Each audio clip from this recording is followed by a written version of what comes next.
ማመንዘር እንግዲህ ከጋብቻ ውጪ መወስለት ማለት ነው። ባል ከሚስቱ ውጪ ሚስት ከባሏ ውጪ ከሌሎች ሰዎች ጋር የምትፈጽመው ሩካቤ ዝሙት ነው ወይም ማመንዘር ነው። ከ10ቱ ትእዛዛት አንዱ ህግ ከሚባሉት መካከል አንዱ ምንድነው? አታመንዝር ነው። 10ቱ ትእዛዛት ትእዛዝና ህግ ተብለው ይከፈላሉ። ትእዛዝ አድርግ አድርግ አድርግ የሚለው፣ ህግ ደግሞ ምን አትበል ካታድርግ ውስጥ አትግደል፣ ከኔ በቀር ሌላ አምላክ አታምልክ ከሚለው ጋር አታመንዝር ተብሎ በመጽሐፍ ቅዱስ ተጽፏል። መጽሐፍ ቅዱስ በጣም ብዙ ጥሩ ትዳሮች ያሉበት መጽሐፍ እንደሆነ ሁሉ በጣም የተበላሹ ትዳሮችም የተመዘገቡበት መጽሐፍ ነው። አመንዝራዎች በጣም ብዙ አሉበት መጽሐፍ ቅዱስ ላይ። መጽሐፍ ቅዱስ ላይ ተመርጦ ጥሩ ጥሩ አይዲያል የሆኑ ለሌላው ሰው ምሳሌ መሆን የሚችሉ ትዳሮች እየተመረጡ የተጻፈበት መጽሐፍ አይደለም። በጣም ከባድ የሆኑ የብዙ ሰዎች የዝሙት ታሪኮች ተጽፈዋል። አንዳንዶቹ ቅዱሳን ሁሉ የሆኑ ቅዱሳን እስከመሆን ይደርሱ። ለምሳሌ ነብዩ እግዚአብሔር ዳዊት ልበ አምላክ ነው። የአምላክ ምን ልብ እስከመባል የደረሰ ሰው ነው። ግን በዝሙት በወደቀ ጊዜ ተጽፎበታል። የሰው ሚስት ዳዊት መጀመሪያ ስራ ፈቶ በቤቱ ሲመላለስ በሰገነት ላይ በማታ ቀኑን ሙሉ ተኝቶ ውሎ ማታ ተነሳ። ማታ መተኛ እንጂ መነሻ ሰዓት አልነበረም። ተነስቶ በሰገነት ላይ ሲመላለስ ቤርሳቤ የተባለች ሴት ገላዋን ስትታጠባየ ልቡ በዝሙት ጦር ተነደፈ። አስመጣት። ማናት ብሎ ጠየቀ።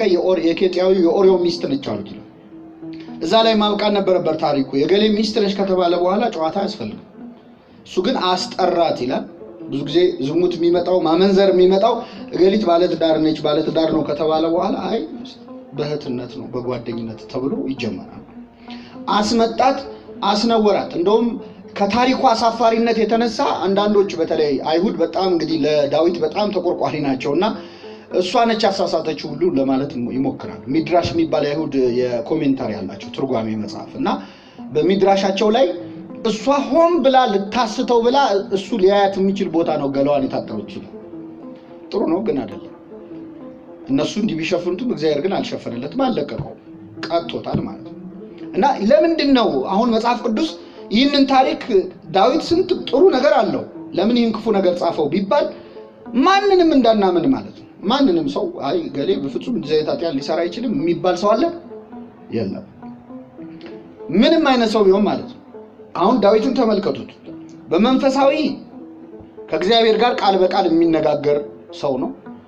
በጸጋው 7 ሀብታት የተሰጡት ሰው ነው። ሀብተ ትንቢት አለው፣ ትንቢት ይናገራል። ሀብተ በገና አለው፣ በገና ይጫወታል። ሀብተ ፈውስ አለው፣ በዝማሬው የሳኦልን ርኩስ መንፈስ ማራቅ ይችላል። ሀብተ መዊ አለው፣ ያሸንፋል፣ ድል አድራጊ ንጉስ ነው። ይህ ሁሉ ሀብተ ክህነት አለው፣ ከካህናት ጋር ገብቶ መስዋዕት ተካፍሎ ይበላል። ግን በዝሙት ወደቀ።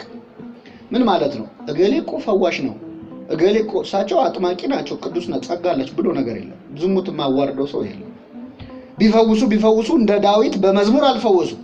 እሱ እኮ ሲዘምር ዘማሪ ድምጹ አቤት፣ ሲሰብክ ሲያገለግል ሲቀድስ ብሎ ነገር የለም ማለት ነው።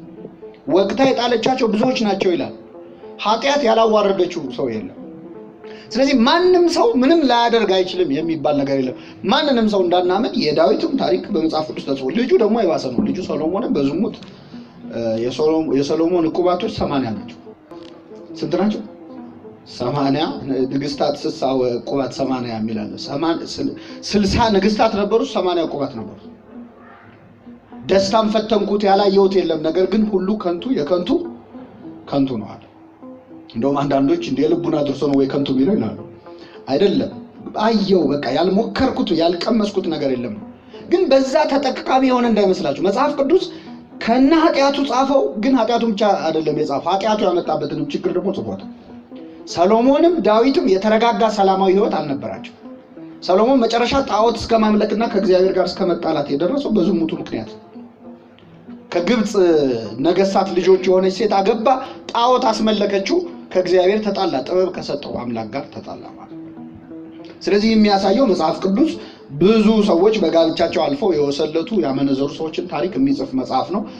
እንደ ዳዊት ቅዱስ ካህናቱንም አልማራቸውም። በነገራችን ላይ መጽሐፍ ቅዱስ ላይ አንድ አይሁድ እንዲኖር ያልፈለጉት የኛ ቤተክርስቲያን ግን መጽሐፍ ቅዱስ ላይ ያካተተችው መጽሐፍ አለ። መጽሐፈ ሶስና የሚባል መጽሐፈ ሶስና የተባለችን ሴት የአይሁድ ረበናት ወይም የአይሁድ መምህራን 3 ሆነው ከሷ ጋር በዝሙት ለማሳለፍ ብዙ ጥረት አድርገው ነበር። እናንተ ታሪኩን አንብቡት፣ እጅግ በጣም ውብ ታሪክ ነው። አይሁድ ይህን ከካኖን ውስጥ አውጥተውታል። ለምን? አንደኛ የረበናቱንም ክብር በጣም ያዋርድ ስለሆነ እዛ ላይ እንዴት አይነት ወንጀለኞች እንደነበሩ ዝሙታቸውን ለመደበቅ ደግሞ የሄዱበት ርቀት እሷን እስከ ማስገደል ድረስ ነበር እና ምስክር አቅርበው እግዚአብሔር ዳንኤልን ልኮ ባያተርፋት ኖሮ የኛ መጽሐፍ እንደውም ከመጽሐፍ ቅዱስ አልፎ የኛ ቤተክርስቲያን ሊጦን ላይ ሶስናን ከእደነ ረበናት ያዳንክ ከአይሁድ መምህራን ያዳንክ ሆይ እኛንም አድነን እያልን እንጸልያለን። ስለዚህ መጽሐፍ ቅዱስ ማንንም አልተወም። በጣም ብዙ በማመንዘር ምክንያት በጋብቻቸው ላይ በመወስለት ምክንያት የወደቁ የተጎዱ ሰዎች ታሪክ የተጻፈበት መጽሐፍ ነው። ይሄ የማይወራ ርዕሰ ጉዳይ እንዳይመስላችሁ ለማለት ነው። ከኔ ጋር ናችሁ አይደል? አንድ ነገር ከዚሁ ጋር የምንጨምረው ክርስቶስ በአንድ ወቅት አንዲትን ሴት ከሰው ዮሐንስ ወንጌል ምዕራፍ 8 ላይ አመጡለት። ምንድነው ያሉት? ይቺ ሴት ስታመነዝር አግኝተናታል፣ በድንጋይ ተወግራ እንድትሞት ደግሞ መጽሐፍ ሕግ አለና ምን ይሻላል ይቺ ሴት አሉት። ዓላማቸው ምንድነው? በድንጋይ ትወገር ካለ ምህረትን ላስተምር ፍቅርን ላስተምር ነው የመጣሁት ይላል። ግን በድንጋይ ትወገር ደግሞ ብሎ ሴቷ ላይ ይፈርዳል ብለው ሊከሱት። አይ በነፃ ልቀቋት ደግሞ ካለ የአይሁድ የሙሴን ሕግ ይጥሳል፣ የአይሁድን ሕግ አያከብርም ሊሉት ነው። ክርስቶስ ቀና ብሎ አያቸውና መልሶ መሬት ላይ ቁጭ አለ። ጎንበስ ብሎ በጣቱ ጻፈ። በጣቱ ሲጽፍ አንዳንድ እያሉ መሄድ ጀመሩ ማለት። ክርስቶስ ከዛ በፊት ቀና አለና ከናንተ ኃጢአት የሌለበት ሰው ቢኖር ይችን ሴት ምን ይበላል? የመጀመሪያውን ድንጋይ ኃጢአት የሌለበት ሰው ያንሳል።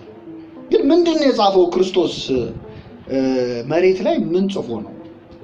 አንዳንድ ሰዎች ኃጢአታቸውን የጻፈው ይላል። ትክክል ነው። የኛም ትርጓሜ ኃጢአታቸውን የጻፈው ይላል። ግን ልክ ይሄ እንደ ሞኒተር እና እንደ ኪቦርድ እሱ ሲጽፍ እዚህ ላይ ምናምን አይደለም። አንድ ጥቅስ ነው የጻፈው፣ የኦሪት ሕግ ነው የጻፈው።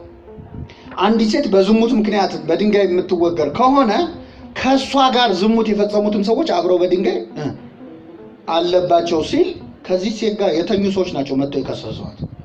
ስለዚህ ጥቅሱን ሲያዩ ነገሩ አላማራቸውም፣ እግዚአብሔር ይስጥልን ብለው ምን አሉ ማለት ነው፣ ሄዱ ማለት ነው። እና መጽሐፍ ቅዱስ እንደዚህ አይነት መጽሐፍ ነው። ስለ ማመንዘር ብዙ ነገር ተናግሯል። ምን እንዳድርግ አንድ ሰው ከአመንዝራነት ለመራቅ ምን ያድርግ? መጽሐፍ ቅዱስ ምንድነው የሚለው? ማንንም እንዳናምን ያዘናል። የመጀመሪያው ነገር አንደኛው አሁን እስካሁን እንዳየነው ቅዱስም ብትሆን ጸጋም ቢኖር ጸሎተኛም ብትሆን ወግታ የጣለቻቸው ብዙዎች ናቸው ስለሚል ማንም ሰው የማይደክምበት የማይወድቅበት ምክንያት የለም። እሱ የመጀመሪያው ነገር ነው። ራሳችንንም ጭምር ቀርቶ ማንንም ሰው እንዳናምን ነው። መጽሐፈ ምሳሌ ምዕራፍ 6 ቁጥር 27 ላይ እንዲላል በጉያው እሳትን የሚታቀፍ ልብሶቹስ የማይቃጠሉ ማን ነው? በፍህም ላይ የሚሄድ እግሮቹስ የማይቃጠሉ ማን ነው? ስለዚህ ሰው ድካሙን ማወቅ አለበት። ብፁዕ ሲዘአምር ድካመ ዚአሁ መጽሐፈ መነኮሳት ድካሙን የሚያውቅ ሰው ምስጉን ነው ይላል።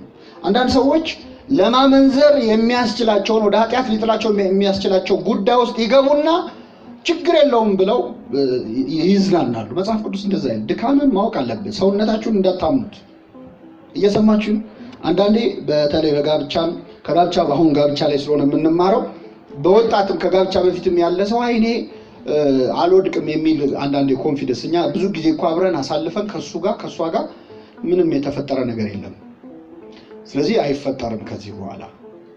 ይሄ እኔ ምን ይመስለኛል መሰላችሁ? ለዓመት በዓል የምንገዛው በግ እንደገዛ እናርደዋለን፣ ይታረዳል።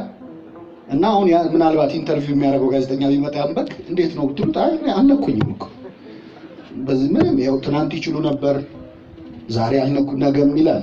ዓመት በዓል እስኪደርስ ይቀርለታል። ስለዚህ ሌላ ቀን አልነካኝም ምንም አልሆንም ብትሉ ዓመት በዓል እስኪመጣ ነው እንዳትረሱት። ቀን አለው ማለት ነው። ምንም ቢሆን ራስህን እንዳታምን ድካሙን የሚያውቅ ሰው መጽሐፍ ቅዱስ ምን ይላል? ከዝሙት በሉ እስኪ ሽሹ። ምን አድርጉ? ቁጭ ብላችሁ ተመካከሩ ነው የሚለው። ስለ ዝሙት መጥፎነት ተመካከሩ አይደል? ከዝሙት ምን በሉ ሽሹ። ምን እንደሆነ እንዳላሳያችሁ እዚህ መቆም አለብኝ እንጂ መሮጥ። ከዝሙት ሽሹ፣ ሊትራሊ ሩጡ ነው እንጂ ቁጭ ብላችሁ ዝሙት እኮ መጥፎ ነው አይደል? ሽሹ ነው። እንደ ዮሴፍ ልብሱን ጥሎላት ምን አለ? ሸሸ።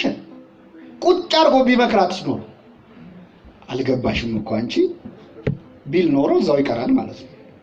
አግብቶ ወልዶ ከብዶ እዛው ቤት ይቀር ነበር። ሽሹ ማለት ሊትራሊ ሽሹ ነው። ራስንም እንዳታምኑ።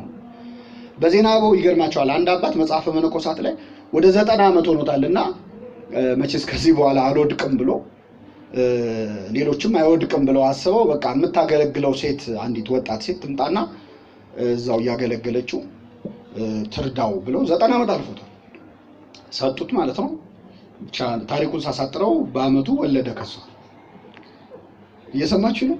90 ዓመት ሆኖታል እና ምን አላት አነን ወልቤ ንቂት እኔ ተኝቻለሁ በሉ እስኪ ልቤ ግን ንቁ ነው። ሰው ካልሞተ ምን እንዳትሉት ማለት እንዳት ሬሳ ሲሆን መቼስ ነፍስ ይማር ብሎ ሄድ ይቻላል።